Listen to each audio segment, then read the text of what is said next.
मैं कुछ गाना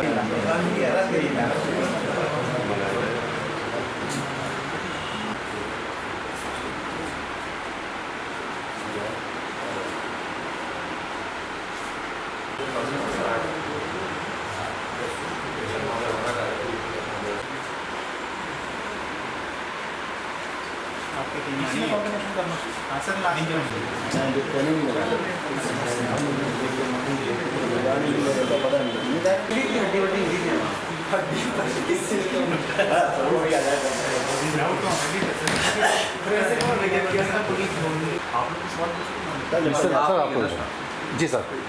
जैसा कि आप लोगों को पता है कि 28 और 29 जून की मध्यरात्रि को जोत से चंबा की तरफ एक गाड़ी जिसमें एक अमित राणा नाम का व्यक्ति जिसकी उम्र 32 साल थी और जो मूल रूप से नूरपुर का रहने वाला था और BSF में पोस्टेड था, उसकी गाड़ी जलने के कारण कथित रूप से मृत्यु हो गई थी। जब इस घटना की सूचना हमें मिली तो एडिशनल साहब ने मैंने स्पॉट विज़िट किया, FSL की टीम को भी हमने बुलाया, उन्होंने भी दोबारा स्पॉट विज़िट किया। जब घटनास्थल का हमने निरीक्षण किया तो हमें इस घटना में कुछ चीज़ें संदेहास्पद लगी, जैसे कि गाड़ी में जो डेड बॉडी के रिमेन्स थे वो हमें पर्याप्त मात्रा में नहीं मिले, जिससे हमें थोड़ा संदेह हुआ। इसके अलावा गाड़ी जिस प्रकार से जली हुई थी, हर तरफ से प्रॉपरली गाड़ी जली हुई थी, जो अक्सर इस तरह की घटनाओं में कम देखने को मिलता है। इसके अलावा गाड़ी की जो नंबर प्लेट थी वो टूट के अलग सुरक्षित गिरी हुई थी, पूरी गाड़ी जल चुकी थी लेकिन नंबर प्लेट नहीं जली। और इसके अलावा जो व्यक्ति इस गाड़ी में कथित रूप से जला, उसका जो मूवमेंट था अपने घर से नूरपुर से चंबा की तरफ, उसको भी जब हमने ट्रैक किया तो हमें मूवमेंट संदिग्ध लगा और व्यक्ति अपने घर नूरपुर से चंबा की तरफ कहकर चला रहा लगभग शाम को 4 बजे के करीब। और जब ये घटना हुई तो ये घटना जोत से चंबा की तरफ रात को 1-1:30 बजे के आसपास में। और इस बीच व्यक्ति कहाँ रहा, कहाँ गया, इस चीज़ को मिली के संदेह। हमने व्यक्ति का मूवमेंट ट्रैक करने के लिए नूरपुर से लेकर जोत तक सारे जो CCTV कैमरे थे उनका गहनता से अध्ययन किया और नूरपुर भी हमने टीम भेजी, वहाँ भी परिजनों से बात की, इसके मित्रों से बात की और लोकल एरिया से फीडबैक लिया। और जिस तरह से इन्वेस्टिगेशन चल रही थी हमें मामले में थोड़ा संदेह लग रहा था और इस वजह से हमने जाँच अपनी और तेज़ कर दी और व्यक्ति की फाइनेंशियल ट्रांजैक्शन, उसके बैंक अकाउंट्स, हर तरह की जानकारी हमने एकत्रित की। और इसके साथ ही हमने ये भी कोशिश की कि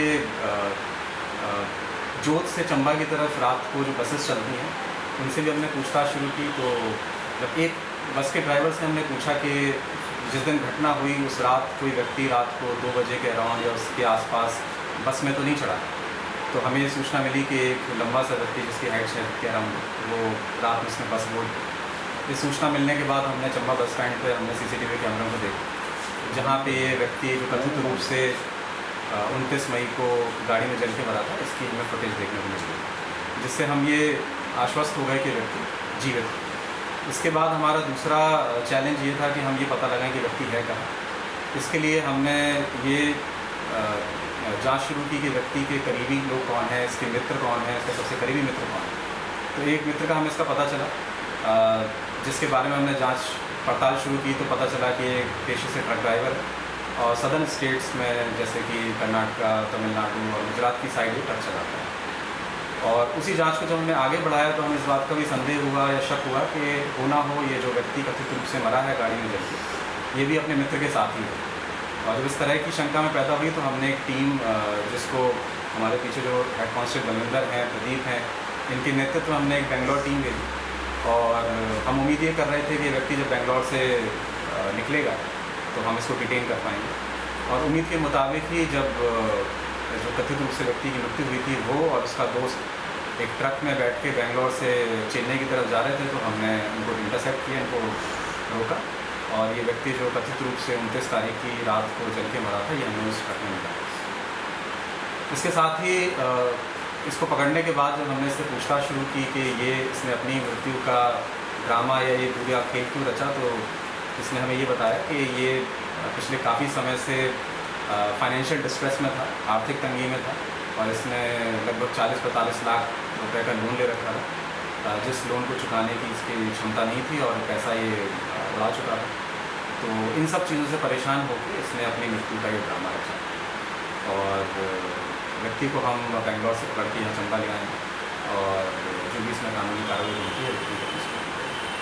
सर जो उसने लोन की कहानी बताई है कहीं वो भी तो झूठी नहीं, क्योंकि लोन तो जब कोई मर जाता है तो उसका जो गारंटर होता है या जो फैमिली मेम्बर होता है या प्रॉपर्टी होती है बैंक उससे रिकवर करता है। तो उस कहानी में देखिए ये व्यक्ति के बताने से पहले ही हम, जैसा मैंने आपको बताया, हम फाइनेंशियल इन्वेस्टिगेशन कर रहे थे और हम इस पहलू पर भी जांच कर रहे थे कि कोई सस्पिशियस ट्रांजैक्शन या कोई इस तरह की चीज़ तो नहीं है। तो जो इस व्यक्ति ने हमें पूछताछ में बताया वो लाजमी सही है और व्यक्ति ने वाकई लोन ले रखे थे काफ़ी। और पूछताछ में ये भी सामने आया है कि इस व्यक्ति को ऑनलाइन गेम्स खेलने की लत लगी हुई थी और जैसा कि आप सब लोग जानते हैं लूडो एक ऑनलाइन लोग खेलते हैं, रमी खेलते हैं, इस तरह के गेम्स खेलता था और इन्हीं गेम्स को खेलने की वजह से इसने अपना पैसा जो है वो बर्बाद किया। क्या परिवार को पता है कि इसने कितना लोन ले रखा है? उसके जो जवान था उसके परिवार को भी इस बारे में जानकारी है? हाँ जी, परिवार को जानकारी पूछ रहा है कि लोन ले रखा है। सर इसने जैसे इसने जो ये ड्रामा किया क्या इसके फैमिली मेम्बर को पता था कि इसने ऐसा कोई गेम किया है? नहीं, देखिए फैमिली मेम्बर्स को इस बात की जानकारी नहीं थी और वो इस बात से अनभिज्ञ थे और ये इसने अकेले ही ड्रामा रचा, इसमें फैमिली मेम्बर कोई हुआ नहीं था अभी तक की जो पूछताछ है सामने। क्योंकि जिसने ये घटना घटी थी तो इसके फैमिली का रिएक्शन कोई ऐसा खास नहीं था, क्योंकि जिसका बच्चा जलता है तो उसको कोई नहीं करता, तो उसमें कुछ ऐसा खास। अब देखिए ये हमें जो शक होने की जो वजह थी वो मैंने आपसे शेयर की। हो सकता है फैमिली को इतनी टेक्निकल डिटेल्स उन्होंने उस तरह से ना इसको सोच पाए हो, लेकिन अभी तक की पूछताछ में, अभी तक की जांच में ऐसा कुछ सामने नहीं आया कि फैमिली मेम्बर्स की कोई इन्वॉल्वमेंट थी। इसने अभी तक जो सामने आया है इसने खुद ही ये ड्रामा रचा और फैमिली मेम्बर्स को भी आप ही लोगों की तरह अभी पता चला है जब हम इस व्यक्ति को पकड़ रहे हैं। सर इसके खिलाफ किस धारा में मुकदमा दिया है? देखिए ये अभी हम इससे पूछताछ कर रहे हैं और पूछताछ के आधार पर जो जो इसके अपराध बनेंगे, जो जो ऑफेंसेस कॉग्निजेबल इसमें पाए जाएंगे उनके अनुसार इसमें कार्रवाई की जाएगी और ये मैटर अंडर प्रोसेस है। हम इसमें लीगल ओपिनियन भी ले रहे हैं, उसके आधार पर इसके खिलाफ जो भी अपराध होगा। सर BSF में भी इसका रिकॉर्ड खराब है, इस पर तो वहाँ पर भी कार्रवाई चल रही है, कुछ नशे की तस्करी वगैरह में भी इन्वॉल्व है, इसमें क्या करें? देखिए जहाँ तक ये नशे की तस्करी वाली बात है, अभी तक इस तरह की कोई बात मेरी जांच में सामने नहीं आई और हमने स्पेसिफिकली इस मुद्दे पे भी जांच की, लेकिन अभी तक ऐसा कोई मामला सामने नहीं आया। BSF अथॉरिटी से भी हम कांटेक्ट में थे और ये नशे वाला कोई इसमें नहीं है। सर जो कार में उस टाइम बरामद हुआ था जिसको बताया गया कि इसकी बॉडी का जो है वो पार्ट बचा हुआ है, वो किस चीज़ का था, वो क्या है? देखिए जो बॉडी के रिमेन्स हमें गाड़ी मिले थे उसमें जो एक प्रोमिनेंट चीज़ हमें मिली थी वो एक हड्डी का टुकड़ा था और जिसको हमने FSL भेजा हुआ है जांच के लिए। हमने जब आरोपी से इस बारे में पूछताछ की तो उसने हमें ये बताया कि उसने कहीं से हड्डी का टुकड़ा उठाया था, कहीं से स्केलेटन का कोई रिमेन या मानव या जानवर, वो अभी जांच का विषय है, लेकिन इसने एक हड्डी का टुकड़ा या हड्डी के कुछ टुकड़े उठाकर गाड़ी में रखे थे, उसमें आगे गए। सर जब ये मामला सामने आया था तो जो भी लोग वो फोटो वगैरह देख रहे थे या मौके के जो हालात थे उसमें हर कोई एक जनरल आदमी भी ये बोल रहा था कि ये ऐसा मामला नहीं है, क्योंकि गाड़ी साइड में खड़ी थी सर, गाड़ी पूरी तरह से नहीं जली हुई थी, तो ये साफ लग रहा था ये साजिश है। तो इतना जो आम आदमी सर इस चीज़ को देख रहा था तो पुलिस में ने उसमें 174 की कार्रवाई करने में इतनी जल्दी क्यों करी? नहीं देखिए ऐसा होता है कि जब भी इस तरह की घटना होती है जिसमें कोई फाउल प्ले सस्पेक्टेड है या इस केस में ऐसा नहीं निकला, लेकिन अगर कोई मर्डर वाला एंगल है या कोई और एंगल, तो फिलहाल पुलिस 174 की कार्रवाई करती है। उसके पास हमारे पास स्कोप खुला होता है, उसके बाद भी हम जांच कर सकते हैं, जैसे इस केस में भी हुआ। उसके बाद भी जांच जारी रही और जांच के आधार पर अगर कोई ऐसा जिस भी तरह का अपराध साबित होता है कार्रवाई होती है। तो इस केस में भी फिलहाल हमने 174 की कार्रवाई की थी, जब तक की चीज़ें साबित नहीं हो जाती जांच हम करते रहे। अब जांच के आधार पर जो भी सामने आया उस पर कार्रवाई। सर कहीं जो लोन की रकम थी उसको भरने के लिए इसने इंश्योरेंस पॉलिसी क्लेम करी थी तो नहीं किया था ऐसा? देखिए इसके पास इंश्योरेंस पॉलिसीज़ भी थी कुछ और लोन को भी इसने इंश्योर किया हुआ था और फिलहाल जो हमने इसका मकसद जानने की कोशिश की है पूछताछ में, तो उसने यही बताया है कि मैं आर्थिक परेशानी की वजह से इन सब चीज़ों से दूर जाना चाहता था और मैं दोबारा कभी घर आना नहीं चाहता था और मैं एक नई ज़िंदगी शुरू करने की सोच रहा था। और जब ये व्यक्ति ये घटना करके यहाँ से चंबा से गया तो ये पहले पठानकोट गया, फिर वहाँ से दिल्ली गया, तो दिल्ली में भी इसने कुछ कोशिश की कोई काम करने की या कोई ऑल्टरनेटिव मीन्स ऑफ लाइवलीहुड ढूंढने की। उसके बाद ये अहमदाबाद गया, वहाँ भी इसने कुछ कोशिश की और जब उसको कुछ समझ में नहीं आया तो फिर ये अपने मित्र के पास सदन साइड चला गया, जहाँ पर ये उसके साथ ट्रक में पाया गया। तो अभी तक की जांच में हम अभी भी जांच को कंटिन्यू रख रहे हैं और कोशिश में यही है कि अगर और भी कोई पहलू इसमें वो भी सामने आए। लेकिन फिलहाल की जांच में ये सामने आया है कि फाइनेंशियल डिस्ट्रेस था, आर्थिक रूप से परेशान था, लोन वगैरह इसने जो लिए थे वो पैसा ये अन्य चीज़ों में खर्च कर चुका था, जैसा मैंने आपको बताया ऑनलाइन गेमिंग की इसको लत थी, उनमें पैसा खर्च कर चुका था। तो इसको अब आज सामने अंधकार दिख रहा था कि अब कोई इसको तरीका समझ में नहीं आया तो उसने करना पड़ा। सर, एक कानूनी रूप में अगर देखा जाए तो मतलब पहले तो तभी डिक्लेयर होता है जब कोई बॉडी मिले या कुछ टाइम वार्ड होता है, टाइम जैसे कर 7 साल भर लेके कम कर रही है। इसमें कैसे इसमें कैसे वो इकोनॉमिक पकड़ा गया तब हुआ, अदरवाइज पहले ही डिक्लेयर हो गया था। नहीं, हमारी तरफ से डेट डिक्लेयर नहीं हुआ था। और इवन मैं आपको बताऊं कि BSF अथॉरिटीज़ में हमसे टच में थी और वो हमसे असरटेन करना चाहती थी कि इस आदमी की मृत्यु हुई है कि नहीं हुई। तो हमने भी आधिकारिक रूप से उनको कोई जवाब नहीं दिया और उनके जो कमांडेंट साहब से मेरी चर्चा हुई तो उसमें मैंने उनको ये बोला कि ये जांच का विषय है, क्योंकि इसमें डेड बॉडी ऐसी नहीं मिली है जिसकी हम शिनाख्त कर सकें। तो हड्डी के कुछ टुकड़े ही हैं जिनको हम जब तक FSL की रिपोर्ट इसमें नहीं आ जाती और DNA का मिलान नहीं हो जाता तब तक हम ये नहीं कह सकते कि इसकी मृत्यु हुई। तो हमारी तरफ से कोई इसमें आधिकारिक मृत्यु की पुष्टि नहीं हुई और BSF को भी हमने ये जवाब। उन्होंने तो राजकीय सम्मान के साथ अंतिम संस्कार कर दिया था BSF में, और जवान आए थे, 200 जवान आए थे। तो अब वहाँ BSF भी इस मामले की जांच कर सकती है। अब देखिए ये उनका जांच का विषय है, हमारी तरफ से उनको इंटीमेशन चली जाएगी। और जहाँ तक अंतिम संस्कार की बात है तो हमारी तरफ से रिप्लाई यही गया था कि हम इसमें कंक्लूड नहीं कर सकते कि व्यक्ति मरा है कि नहीं मरा जब तक जाँच पूरी नहीं हो जाती। तो उस पर मैं अभी कुछ टिप्पणी नहीं करता।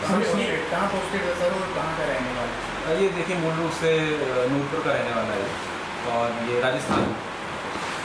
इसने जो वारदात को अंजाम दिया है क्या वो अकेला था उस समय जब इसने कार में इसके साथ कोई और भी हुआ था? अभी तक की जांच में अकेला ही पाया गया। अभी इसमें देखिए कोई गिरफ्तारी नहीं, अभी तो हम इसको पकड़ के लाए हैं और under relevant sections of law इसमें कार्रवाई की जाएगी। सर, जो उसने गाड़ी में आग लगाई है वो किस चीज़ का यूज़ किया है, किस तरह से लगाई है? सर देखिए अभी तक फ्यूल डाल के इसने तेल डाल के इसने गाड़ी में आग लगाई और इससे जो हमने पूछताछ की तो फ्यूल ये गाड़ी में नॉर्मली भी इसने बताया कि रखता था इन केस ऑफ कंटिजेंसी, उसी को उसने गाड़ी में डाल गाड़ी के भीतर इसने पेट्रोल या डीजल जो भी फ्यूल इसमें यूज़ किया वो छिड़क। सर, उसने वारदात को अंजाम देने से पहले क्या उस एरिया की रैकी की थी? क्योंकि उसने चंबा जोत रोड को ही क्यों चुना या चंबा जिला को ही क्यों चुना? देखिए जैसा मैंने आपको बताया कि आरोपी नूरपुर का रहने वाला था तो ऑब्वियसली इस एरिया की टोपोग्राफी और टेरेन से वाकिफ़ था। जहाँ तक जोत रोड को चुनने की बात है तो जब हमने इस बारे में पूछताछ की तो उसका ये कहना था कि ये रोड रात को सुनसान हो जाता है या गाड़ियाँ कम चलती हैं इस रोड पर, तो अगर इस तरह की घटना वो करता है तो इसको देखने की संभावना किसी और के द्वारा कम है। सर, इसमें टीम के नाम बता रहे जो टीम वहाँ गई थी? देखिए हमारे जो उसमें टीम है मेरे पीछे खड़ी हुई है, कांस्टेबल बलविंदर है, सभी है और ASI अजय, ये 3 लोगों की टीम हमने बैंगलोर भेजी थी। ASI अजय, कांस्टेबल बलविंदर और कांस्टेबल प्रदीप। और इसमें विशेष रूप से मैं हेड कांस्टेबल बलविंदर जी का मेंशन करना चाहूँगा जिन्होंने इस केस में बहुत ही सराहनीय काम किया, बहुत ही उत्कृष्ट काम किया है। और शुरुआत से ही ये चाहे वो CCTV फुटेज खंगालना हो, चाहे टेक्निकल एनालिसिस हो या अलग अलग जगहों पे जांच करना हो, इन्होंने प्रदीप ने बहुत ही मेहनत से इस केस में काम किया और केस को लॉजिकल कंक्लूजन तक पहुंचाया। बेंगलोर तक है, वहाँ भी काफ़ी मुश्किल हालातों में हमने इनको पकड़ा है एक्यूज को, तो बहुत ही सराहनीय, बहुत ही शानदार। सर कितने दिन में सर? बेंगलोर में लगभग 3। सर, निस्संदेह चंबा पुलिस ने या चंबा की जो पुलिस टीम है उसने बहुत बढ़िया काम किया है और हिमाचल में अपनी तरह का ये पहला एक खुलासा किया है हिमाचल पुलिस ने। तो क्या ये जो टीम है सर उसको सम्मानित करने के लिए आप हिमाचल गवर्नमेंट को या राज्यपाल महोदय को क्या कोई रिकमेंडेशन कर रहे हैं सर? जी, जैसा आपने कहा कि टीम ने बहुत ही अच्छा काम किया है और इसमें विभागीय तौर पे सरकारी तौर पे जो भी इनको कमेंडेशन मिल सकता है, जो भी इसमें पुरस्कार मिल सकता है उसकी कोशिश। सर, आरोपी को कब न्याय देने को? देखिए अभी मैंने जैसा आपको कहा कि हम लीगल ओपिनियन भी ले रहे हैं और ये अंडर प्रोसेस है, कानूनी कार्रवाई जिनकी होनी है तो जो इसमें धाराएँ बनती हैं उनके तहत इसमें मुकदमा दर्ज होगा। तो मुकदमा दर्ज होने के बाद जैसी इन्वेस्टिगेशन आगे चलती है आपको सूचित किया जाएगा। सर, व्यक्ति ने जो ड्रामा रचा था पुलिस ने प्रेशर कहाँ से ली सर? इस बात का इसका खुलासा किया? देखिए अभी तक इस तरह की कोई चीज़ सामने नहीं आई है कि किसी कोई पर्टिकुलर इंटरनेट के थ्रू या किसी मूवी के थ्रू या किसी उसके थ्रू इसने इंस्पिरेशन ली हो, अभी तक इसने ऐसा कुछ नहीं बताया। Crowded crowd. वैसे एक मूवी थी सर जिसमें इस तरह का था, शाहिद कपूर हीरो था उसमें, उसने दोबारा से